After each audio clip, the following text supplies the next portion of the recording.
আজকে সন্ধ্যাবেলায় রোল করতে করতে ডিম শেষ হয়ে যায় আর তার কিছুক্ষণের মধ্যে মোমোটাও শেষ হয়ে যায়, যে কারণে আমাদেরকে আবার মোমো করতে হয়েছিল। হাই এভরিওয়ান, আমি Mantu, welcome to another blog. আশা করি তোমরা সবাই খুব ভালো আছো।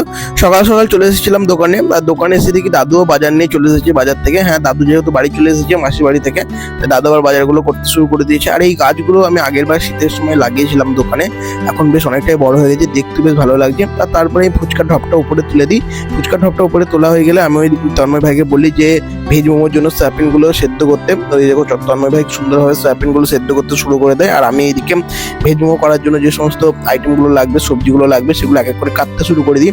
এদিকে বাঁধাকপিটা কাটছিলাম, আর তারপরে বাঁধাকপিটা কাটা হয়ে গেলে এদিকে গাজরটাও ভালোভাবে ঘষে নিই সরু সরুভাবে, আর গাজরটা এখানে কাটা হয়ে যায়। আর অন্যদিকে তন্ময় ভাই ভালো করে স্যালাডগুলো কাটা হয়ে গেলে স্যালাডগুলো ভালো করে ধুয়ে নেয়।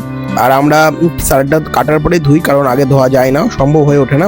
অনেকেই বলেন যে আগে ধুতে, কিন্তু আগে ধরা সম্ভব হয় না, তাই আমরা সেই ধুই। আর তারপরে এদিকে ভেজ মোমোটাও রেডি করে নিই। ভেজ মোমোটা এখানে সুন্দরভাবে রেডি করা হয়ে যায়। তারপরে আমরা ওইদিকে চিকেন মোমোটা করতে শুরু করি। চিকেন মোমোর পরিমাণটা একবার দেখে নাও না, কতটা পরিমাণে চিকেন মোমো করি। আর তারপর ওইদিকে তন্ময় ভাইকে বলি যে ধনে পাতাগুলো বাস, কারণ ধনে পাতার মধ্যে প্রচুর পরিমাণে নোংরা থাকে, আর সেই নোংরাগুলো না বাঁচলে পরে অসুবিধা হয়ে যাবে, তাই ধনে পাতাগুলো ভালোভাবে পরিষ্কার করে নিই। তারপর সমস্ত কাজ কমপ্লিট হয়ে গেলে আমি একটু আমার ভিডিও করে নিই, আর তারপর দোকানে বসেছিলাম। তারপরে বাড়ি চলে আসি। বাড়ি এসে যখন বিকেলে যখন দোকানে যাই, তখন দেখি যে মা এদিকে ফুচকা ভাজতে শুরু করে দিয়েছি ফুচকার মতন। আর তারপর দোকানে চলে আসি। দোকানে এসে দেখি বেশ কিছু রোলের অর্ডার চলে এসেছে, সেখানে রোলগুলো বানাতে শুরু করে দিই।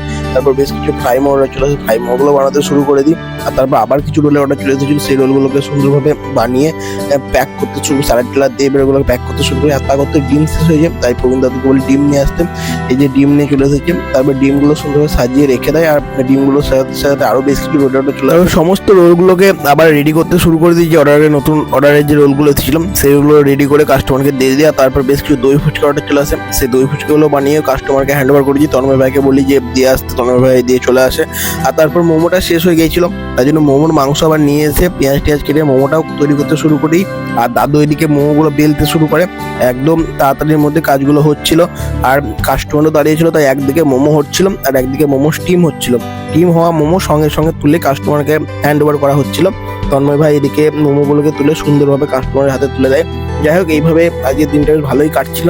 আর তারপর বেশ কিছু ফ্রাই মোমোটা চলে আসে, সেই ফ্রাই মোমোগুলো বানাতে শুরু করে দিই। মোমোগুলো রেডি হয়ে গেলে কাস্টমারকে দিয়ে দিই। আর এই করতে করতে মোটামুটি দোকান বন্ধ করার সময় চলে আসে, মোটামুটি 10:30 মতন বেজে গিয়েছিল। তাই আর দেরি না করে প্রবীণ দাদু থেকে বাসনগুলো মাজতে শুরু করে দেয়, আমিও ঘর টরটা পরিষ্কার করতে শুরু করে দিই। তারপর ফুচকার টপটা আমি দাদু দুদিন মধ্যে ধরে ভেতরে ভরে দিয়েছি। যাই হোক, আজকে ভিডিওটা এখানে রাখছি, দেখা হবে অন্য কোনো একটা ভিডিওতে। ততক্ষণ ভালো থাকুন, সুস্থ থাকুন, আমাদের ভিডিওগুলো দেখতে থাকুন। Tata guys, thank you for watching.